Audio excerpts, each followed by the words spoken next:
Ada seorang hamba Tuhan, dia berdoa buat jemaatnya di sebuah rumah sakit.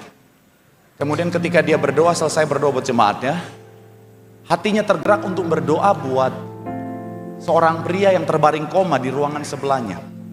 Jadi hatinya tergerak untuk berdoa untuk seorang pria yang sedang koma di ruangan sebelahnya. Dan hamba Tuhan ini minta izin, pendeta ini izin kepada suster dan juga keluarga. Tapi yang menarik, ternyata pria yang terbaring koma itu, kata keluarganya, mohon maaf Pak, Bapak pendeta, kami bukan Kristen.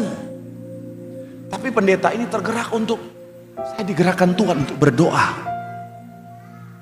Sedikit informasi, pria yang terbaring koma ini saudara, dia sudah di ujung tanduk. Maksudnya apa? Jadi pria ini terjadi pecah pembuluh darah di otak dan sudah dioperasi, tetapi dokter bilang no hope. Jadi akhirnya apa saudara? Pria ini saudara sudah divonis dokter hidupnya nggak akan lama lagi. Kenapa? Karena dia hidup hanya dari yang namanya alat. Jadi ketika alat itu dicabut, maka dia juga akan pergi untuk selamanya. Singkat cerita, pendeta ini karena tergerak untuk berdoa, Tuhan yang gerakan. Pendeta bilang gini, Pak, saya izin untuk berdoa. Karena keluarganya udah tahu udah no hope, keluarganya mengizinkan. Pendeta ini masuk.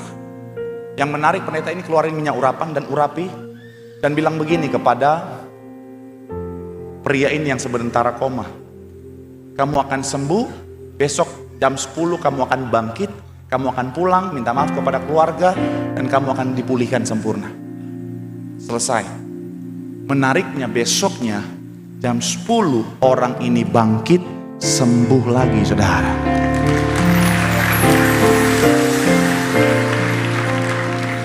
Tapi keluarganya itu mau senang, tapi mereka juga takut. Karena kata dokter, kalau orang sudah kritis, ada fase namanya secara medis terminal lucidity. Terminal lucidity itu saudara, orang yang sudah kritis, dia akan kembali peningkatan kesadaran dan fungsi mental yang signifikan sebelum akhirnya menjelang kematiannya. Jadi ini satu sinyal dari tubuh yang menyerah untuk terus berjuang dan akhirnya memberikan kesempatan untuk apa saudara? Untuk bisa kembali pulih, tapi biasanya hanya bertahan beberapa jam, bahkan hingga beberapa hari sebelum sekali lagi kematiannya. Itu yang statement dokter.